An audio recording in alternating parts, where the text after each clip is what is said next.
요즘 가장 많이 듣는다 말이 있다면 아마 그것은 위기가 아닐까 싶습니다. 경제 위기다, 교육 위기다, 또 여러 가지 위기란 이야기를 많이 듣습니다. 근데 어떤 사람이 이 위기라는 단어를 한자로 이렇게 풀어놨더라고요. 이 위기란 단어에서 위라는 단어는 위험에서 나온 단어이고 기라는 단어는 기회에서 나온 단어다. 그래서 위기는 위험한 때이고 위태로운 때이지만 또한 기회가 되는 시기이기도 하다 이렇게 써놨더라고요. 실제로 통찰력이 있는 해석인 것 같습니다. 실제로 위기를 어려움으로만 생각하는 사람과 그 안에서 기회를 발견하고 또 대처하는 사람들은 전혀 다른 삶을 사는 것을 우리는 종종 보게 됩니다. 러시아의 대문호인 톨스토이는 자신의 인생을 회고하면서 이런 글을 썼습니다. 인간의 절망은 하나님의 기회이고 인간의 끝은 하나님의 시작이다. 인간적인 관점에서 보면 절망이고 끝이고 모든 것이 소망이 없는 시간들이 있지만 오히려 그 시기를 하나님께서는 기회로서 선용하시는 경우가 많다는 거죠. 실제로 톨스토이처럼 정말 인생의 위기의 순간에 하나님이 주시는 은혜를 맛보고 새로운 도전과 새로운 삶을 사는 사람들을 우리는 많이 보게 됩니다. 오늘 본문에 등장하는 다니엘도 마찬가지가 아닐까 싶습니다. 다니엘은 그야말로 절망의 시대에 정말 소망이 하나도 없는 위기의 시대에 살았다고 해도 과언이 아닙니다.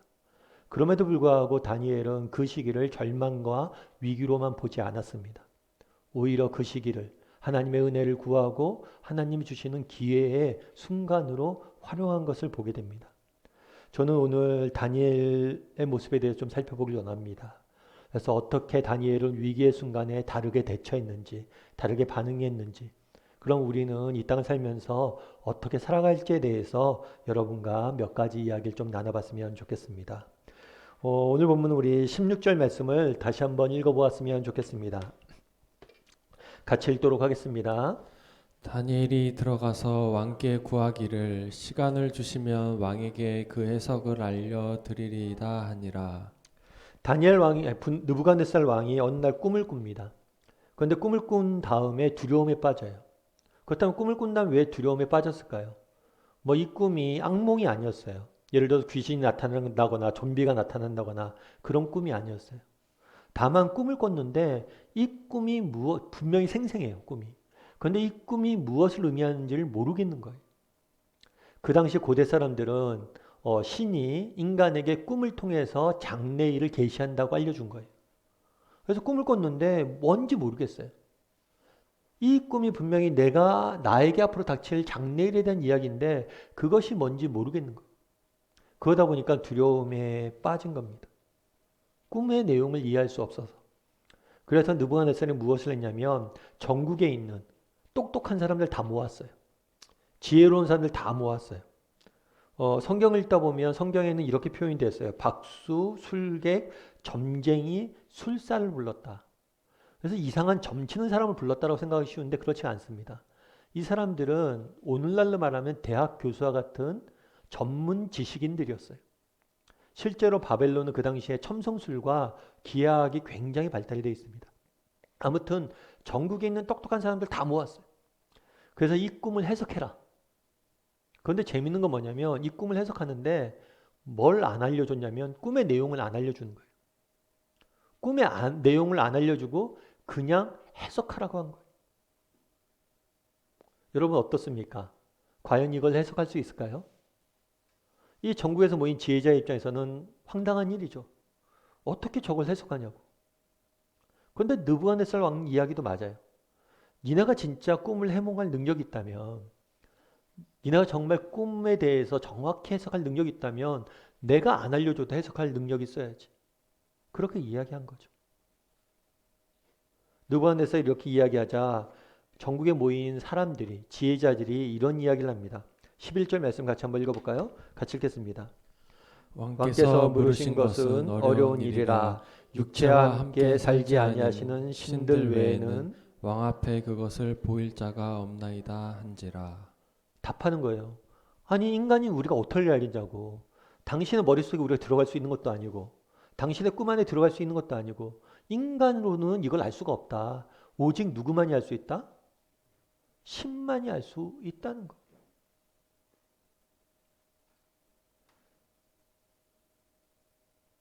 사실 느부갓네살의 왕의 입장에서 이런 거죠. 해몽이란 게 그렇잖아요. 코에 걸면 코골이고 귀에 걸면 귀걸이에요. 그러니까 내가 어떤 꿈의 내용을 알려주면 이 사람들이 자기 멋대로 해석할 것 같으니까 일부러 안 알려준 거죠. 그런데 이 사람들 입장에서는 아니 안 알려준데 어떻게 해몽을 하냐는 거예요. 그것은 인간이 할 수 있다는 거예요? 없다는 거예요? 없다는 거죠. 다른 사람의 생각이 들어갈 수 있는 사람이 있습니까? 다른 사람의 꿈을 맞출 수 있는 사람이 있습니까? 없어요. 그런데 이들이 표현한 이 고백은 단순히 꿈만의 문제가 아니에요. 이들이 고백한, 물론 이 사람들은 하나님을 믿지 않는 사람들이에요. 세상 사람들이죠. 하지만 이들의 고백은 우리 모두가 귀 기울여 들어야 돼요. 어떤 점에서 그렇습니까? 인간의 지혜와 능력은 한계가 있다는 거예요. 우리는요, 다른 사람 생각 하나 맞출 수 없는 사람이에요. 다른 사람이 꾼 꿈 하나 알아낼 수가 없는 게 인간입니다. 인간이 얼마나 연약한 존재인지, 아니, 인간의 지혜와 능력이 한계가 있다는 것을 인정을 해야 돼요. 왜요? 그랬을 때 우리는 하나님 앞에 나갈 수 있습니다. 그런데 문제는 이 느부갓네살이 폭력성이에요. 뭐냐면 꿈의 해석을 시킵니다. 그런 다음에 니네 해석 못해? 알았어. 니네들 다 죽어. 자신의 꿈을 꾼 내용도 안 알려주고 그 꿈의 내용을 해석하지 못하니까 다 죽인다고 이야기를. 우리가 그런 생각을 할 수가 있죠. 아유, 어떻게 이렇게 무자비한 사람이 있냐. 그런데 그렇지 않아요. 실제 역사 속에 이런 일들은 자주 반복되는 이야기입니다. 여러분 진시황을 아세요? 중국을 최초로 통일한 황제예요. 그 엄청난 넓은 나라인 중국을 통일한 황제가 했던 일이 있어요. 그건 뭐냐면 분서갱유라는 게 있어요. 모든 책들을 불사르고 학자들을 다 죽였어요. 자기의 통치에 도움이 안 되는 책들은 다 불사르고 자기의 통치에 반대하는 사람들은 다 죽였어요. 인간이 이렇게 잔혹한 면이 있어요. 그날의 느부갓네살은 두려움에 빠졌습니다. 어떤 두려움에 빠졌어요? 내 앞에 어떤 일이 닥칠지 모른다는 두려움에 빠졌어요. 그러자 이 두려움을 뭘로 표출한 거예요? 분노로 표출한 거예요.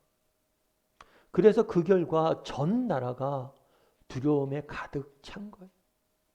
참 저는 여러분도 오늘 본문을 보면서 어떤 생각이 들었을지 모르겠지만 참 저는 불쌍하다는 생각이 들었어요. 하나님 없는 사람들의 특징. 지난주에도 나눴지만 하나님 없는 사람의 특징이 있어요. 그건 뭐냐면 내면에 두려움이 있다는 거. 그리고 이 두려움으로 무엇을 합니까? 다른 사람들을 상처 주고 아프게 하고 분노로 표출하고 그래서 이 두려움들을 전파시켜요. 하나님 없는 사람들 그 내면엔 아무리 좋은 환경과 조건과 여건과 갖춘 것 모든 걸 이루었다 것처럼 보인다 할지라도 그 내면엔 두려움이 있는 불쌍한 인생들이에요. 그런 이런 두려움에 대한 해답은 무엇입니까? 그것은 사랑이에요. 정말 내가 얼마나 사랑받고 있는 존재인지 깨달아 알고 다른 사람을 진심으로 사랑할 때 우리는 두려움으로부터 자유로울 수 있는 거예요. 그래서 하나님 없는 사람들은 사랑받는 걸 모르기 때문에 불쌍한 인생들이에요. 그래서 성경은 사랑에는 두려움이 없다 말하는 겁니다. 그런데 느부갓네살 왕이 바벨론에 있는 모든 지혜자를 죽여라 라고 명령해요. 그런데 이 가운데 누가 포함된 거예요? 다니엘이 포함된 거. 그런데 오늘 본문에 보면 어떡합니까? 다니엘은 다르게 대처하죠. 그 당시에 느부갓네살은 두려움에 빠졌습니다. 그리고 전국에 있는 지혜자들 다 죽이라고 그러니까 이게 얼마나 큰 반향을 일으켰겠어요. 바벨론 전체가 두려움에 빠져 있습니다. 그런데 유독 다니엘은 그러지 않아요. 다니엘은 담대히 나아가서 뭐라고 얘기하냐면 내가 그 꿈을 해석해 줄 테니까 염려하지 마라 라고 당당히 맞서는 모습들을 보게 됩니다. 그렇다면 다니엘은 어떻게 이렇게 당당히 맞설 수 있었을까요? 느부갓네살이 너희 다 죽어. 그런데 그는 왜 두려움에 떨지 않고 이렇게 당당하게 왕 앞에 나갈 수 있었던 걸까요? 우리 17절과 18절 말씀을 같이 한번 읽어보았으면 좋겠습니다. 같이 읽겠습니다. 이에 다니엘이 자기 집으로 돌아가서 그 친구 하나냐와 미사엘과 아사랴에게 그 일을 알리고 하늘에 계신 하나님이 이 은밀한 일에 대하여 불쌍히 여기사 다니엘과 친구들이 바벨론의 다른 지혜자들과 함께 죽임을 당하지 않게 하시기를 그들로 하여금 구하게 하니라. 다니엘이 이야기하는 거예요. 뭐라고 이야기하냐면 왕에게 내가 왕에 가서 그걸 해석해 주겠다 라고 이야기하는데 곧바로 뭘 하냐면 친구들에게 기도를 부탁합니다. 우리 함께 기도하자. 다르게 말하면 다니엘은 어떻게 이렇게 당당하게 말할 수 있었습니까? 그것은 기도 때문이에요. 다르게 말하면 기도의 능력을 믿었기 때문입니다. 우리가 기도하면 반드시 하나님께서 우리를 도우실 것이란 믿음이 있었기 때문에 다니엘은 담대히 맞설 수 있었던 거예요. 여러분, 우리는 어떻습니까? 우리에게도 이런 마음들이 있습니까? 이런 기도에 대한 확신이 있습니까? 세상 사람들이 다 안 돼. 이건 우리가 할 수 있는 일이 아니야. 이제 끝이야. 우린 다 죽었어. 무슨 소망이 있어? 이건 안 되는 거야. 인간의 힘으로는 안 되는 거야.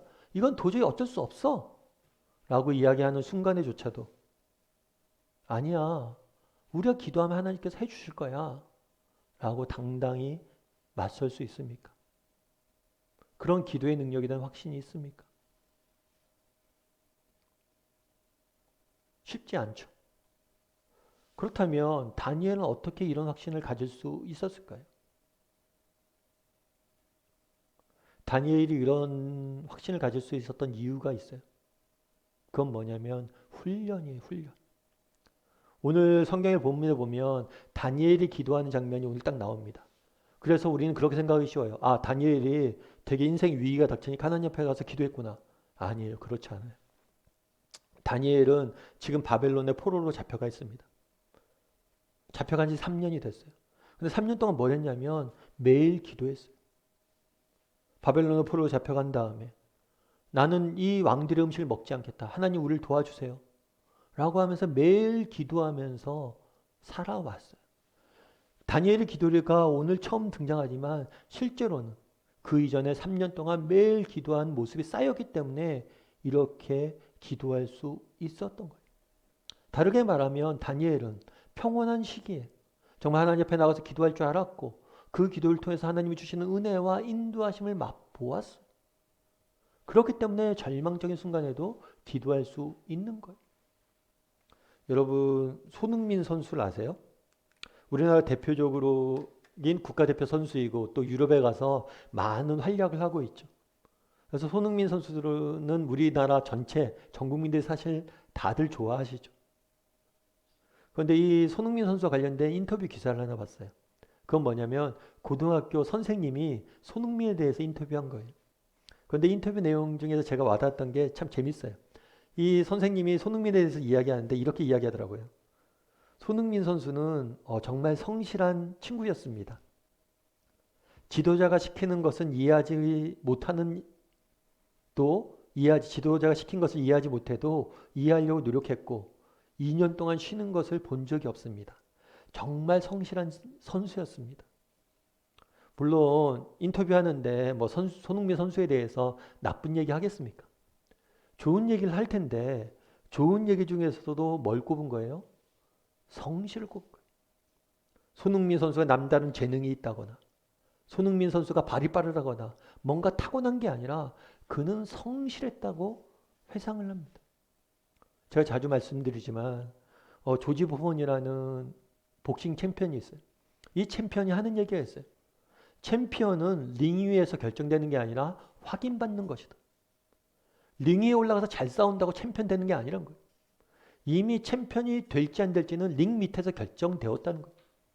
이 사람이 얼마큼 훈련을 했느냐, 얼만큼 열심히 했느냐에 따라서 이미 결정된 거고 링 위에서는 확인받을 뿐이란 거예요. 그래서 실제로 복싱 선수가 시합하러 올라갔을 때 첫 주먹을 교환한 순간 안 돼요. 내가 이겼는지 졌는지. 중요한 건 무엇이에요? 그 전에 쌓여 있었기 때문에 된다는 거. 성실만한 재능은 없습니다. 다니엘이 그날에 어떻게 이렇게 위험한 상황 속에서도 기도의 능력을 믿고 담대히 나갈 수 있었습니까? 평소에 기도했기 때문이에요. 평소에 기도하고 기도가 주는 은혜를 맛보고 기도의 능력을 체험했기 때문에 어떤 순간에도 흔들림 없이 나아갈 수 있는 거. 여러분 우리는 어떻습니까? 왜 우리에게 기도의 능력에 대한 확신이 없습니까? 세상 사람들이 이제 안 돼. 절망이야. 아무도 이거 해결을 못 해. 왜 그걸 해결 못 해? 우리가 기도하면 하나님께 해 주실 거야. 이렇게 말하지 못하는 이유가 무엇입니까? 우리가 평소에 기도하지 않기 때문 아닙니까? 기도의 확신을 어떻게 가질 수 있어요? 기도하지 않는데 어떻게 확신이 생깁니까? 남들이 아무리 기도해서 응답된다라고 이야기해봤자 그걸로는 안 돼요. 우리가 기도해야 됩니다. 다니엘이 그냥 다니엘 된 게 아니에요. 그는 매일 3년 동안 포로로 잡혀갔지만 하나님 앞에 기도하고 하나님과 동행하려고 노력했기 때문에 이 순간에도 기도를 붙잡을 수 있는 거예요. 바라기는 우리 다음의 식구들이 정말 평온할 때 평소에 늘 하나님 앞에 가까이 가는 사람이 되었으면 좋겠어요. 하나님 앞에 기도할 수 있는 사람이 되었으면 좋겠어요. 그랬을 때 정말 우리가 정말 기도가 필요할 때 기도할 수 있게 될 것입니다. 그런 믿음을 가지고 기도할 줄 아는 저와 여러분이 되기를 주님의 이름으로 소원합니다. 오늘 본문에 또 한 가지 우리가 살펴볼 건 뭐냐면 다니엘의 기도에서 주목해야 될 건 뭐냐면 다니엘의 기도의 내용이에요. 다니엘이 뭐라고 이야기하냐면 하늘에 계신 하나님이 이 은밀한 일에 대하여 불쌍히 여기사 다니엘과 친구들이 바벨론의 다른 지혜들과 함께 죽임을 당하지 않게 구하자. 그런데 어떤 표현을 썼냐면 불쌍히 여기사라는 표현을 썼어요. 참 전 개인적으로 이 표현이 굉장히 많이 와닿았어요.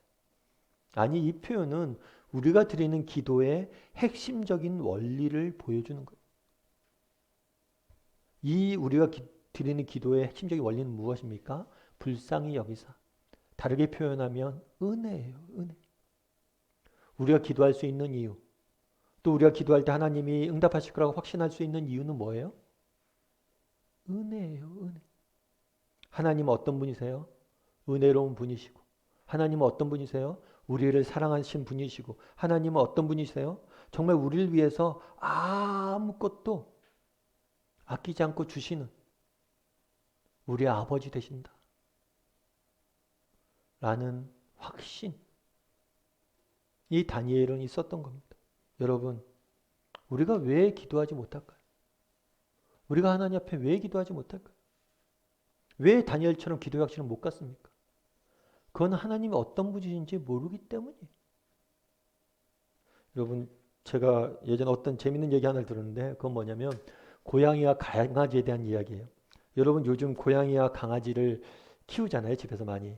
근데 그 얘기를 하더라 어떤 분이 고양이와 강아지를 이제 우리가 잘 이렇게 먹이고 뭐 이렇게 하잖아요. 그러면 고양이는 그런 생각을 한대요. 아, 내가 이쁘고 잘났기 때문에 뭐예요? 우리 주인이 나한테 잘해주는 거다. 근데 강아지는 뭐라고 생각하냐면 우리 주인이 착하고 좋은 사람이라서 나에게 잘해주는 거다. 그래서 고양이는 도도하고 강아지는 순종적이래요. 뭐 지어낸 얘기겠죠. 그런데 그런 얘기를 듣고 강아지와 고양이를 보니까 고양이 약간 그런 것 같아요. 고양이 약간 그런 것 같아요. 그런데 그런 생각도 들더라고요. 야, 그런데 고양이는 피곤하겠다. 왜 피곤해요? 아, 내가 이뻐야지만 주인이 날 사랑한다고 생각해봐요. 그럼 난 항상 어떻게 돼요? 이뻐야 돼요. 참 피곤하겠다. 그런데 하나님과 우리와의 관계는 그게가 아니에요. 오늘 다니엘은 뭐라고 이야기합니까? 불쌍히 여기사. 우리가 하나님 앞에 기도할 때 하나님 우리가 어떤 사람인지 알잖아요. 우리가 어떻게 열심히 살려고 했는지 알잖아요. 우리 도와주셔야죠. 이렇게 말하지 않아요. 하나님 당신은 사랑이 많은 분임을 압니다. 은혜가 많은 분임을 압니다. 우리를 도와주십시오. 결국 우리가 기도하지 못하는 이유는 하나예요. 하나님이 어떤 분이신지 몰라서요. 그분이 우리를 얼마나 사랑하는지, 그분이 얼마나 은혜로운지, 그분이 어떤 분이신지.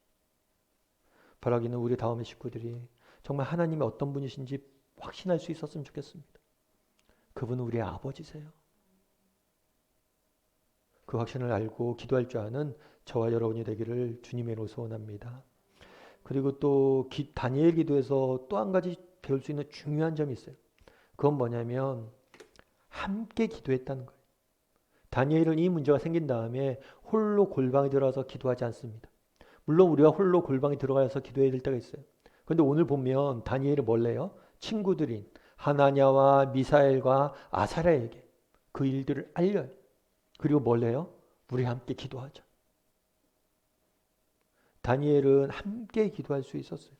다르게 표현하면 다니엘은 함께 기도할 수 있는 믿음의 공동체, 동역자가 있었습니다.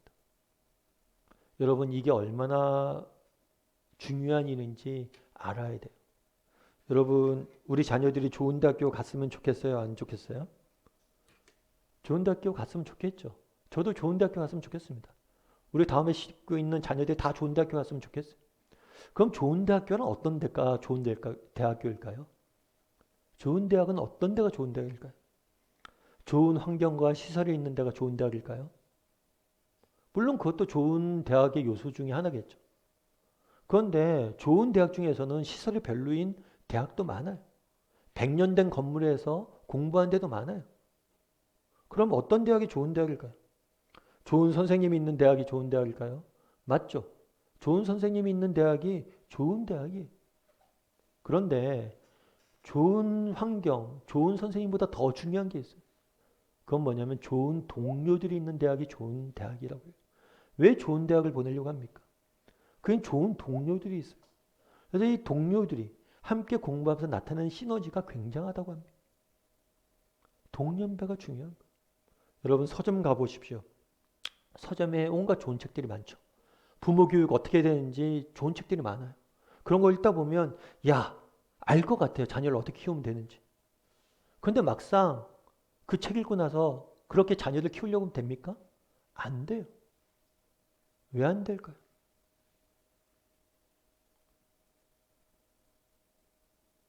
이유는 공동체. 성경을 보면 얼마나 어떻게 그리스도인을 살아야 될지 다 나와 있죠. 읽으면 압니다. 그런데 왜 잘 안 돼요? 어쩌면 지식의 부재가 문제가 아니라 공동체의 부재가 문제일 수 있어요. 함께 울며 함께 웃으며 함께 기도해 줄 수 있는 공동체가 없기 때문에 우리가 무너지고 쓰러지는 거예요. 그날의 다니엘은 혼자 기도하지 않습니다. 어떻게 기도해요? 우리 함께 기도하자. 어떻게 다니엘이 이렇게 기도할 수 있었습니까? 아니 어떻게 다니엘이 이렇게 다른 삶을 살 수 있었습니까? 그는 함께 할 영적인 공동체가 있었기 때문에 우리 다음의 식구들이 그런 사람들이 되었으면 좋겠어요. 정말 서로의 문제를 가지고 우리의 문제를 가지고 함께 기도할 수 있는 사람들이 되었으면 좋겠어요. 그랬을 때 우리를 통해서 하나님께서 반드시 일하실 것입니다. 다니엘은 기도의 훈련이 된 사람이었습니다. 그래서 그는 기도할 수 있었어요. 그리고 다니엘은 분명한 하나님에 대한 확신이 있었어요. 그분은 나를 사랑하신 아버지시다. 그래서 기도할 수 있었던 거예요. 또한 뿐만 아니라 다니엘은 뭐예요? 믿음의 공동체가 있었어요. 그래서 기도할 수 있었던 겁니다. 바라기는 우리 다음의 식구들도 정말 다니엘처럼 정말 기도의 훈련을 하며 또 하나님에 대한 확신을 가지고 함께 기도할 줄 아는 저와 여러분이 되기를 주님의 이름으로 소원합니다. 우리 19절 말씀을 한번 다시 읽어보았으면 좋겠습니다. 같이 읽겠습니다. 이에 이 은밀한 것이 밤에 환상으로 다니엘에게 나타나 보임에 다니엘이 하늘에 계신 하나님을 찬송하니라. 다니엘이 기도하자 하나님이 응답하십니다. 응답하시는데 오늘 본문에 보면 재밌는 표현을 써요. 은밀한 것을 보이셨다라고 표현합니다. 그러면 이 은밀한 것이란 건 뭐냐는 거죠. 이 은밀한 것이란 것은 하나님의 계획을 의미하는 단어예요. 하나님의 계획을 보이셨다는 거예요. 그런데 단순히 하나님의 계획을 보이셨다고 표현하지 않고 은밀한 것이라는 수식을 썼어요. 그럼 왜 이런 수식을 썼냐는 거죠. 그거는 하나님의 계획의 특징을 보여주는 거예요. 그건 뭐예요? 하나님의 계획은 은밀하다는 거예요. 그럼 은밀하다는 건 뭘까요? 이 은밀하다는 것은 숨겨졌다는 거죠. 그런데 동시에 드러날, 숨겨졌지만 언젠가 나타날 계획. 하나님은 우리를 향한 계획이 있다는 거예요. 그런데 이 계획의 특징은 뭐예요? 숨겨졌지만 나타난다는 거죠. 그러면 왜 숨겨져 있을까요? 왜 숨겼을까요? 그것은 우리의 유익을 위해서예요. 지난번에도 한번 말씀드렸지만 강을 건널 때 언제 건너는 게 좋아요?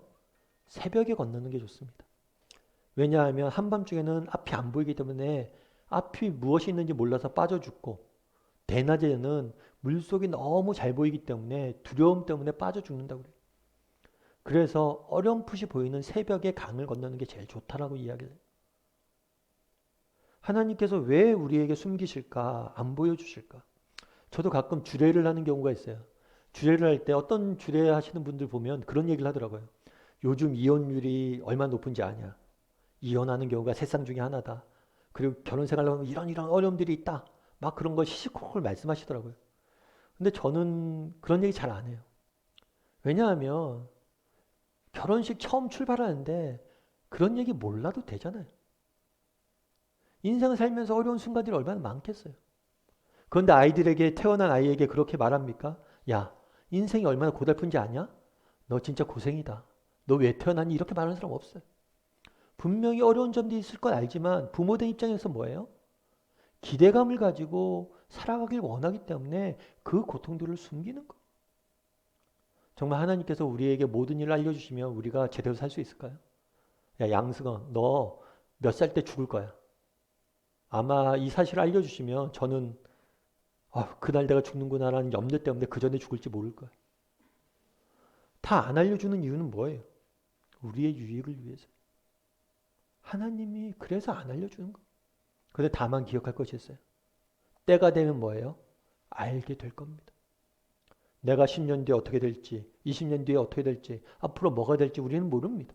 내일 당장 우리에게 어떤 일들이 일어날지 모릅니다.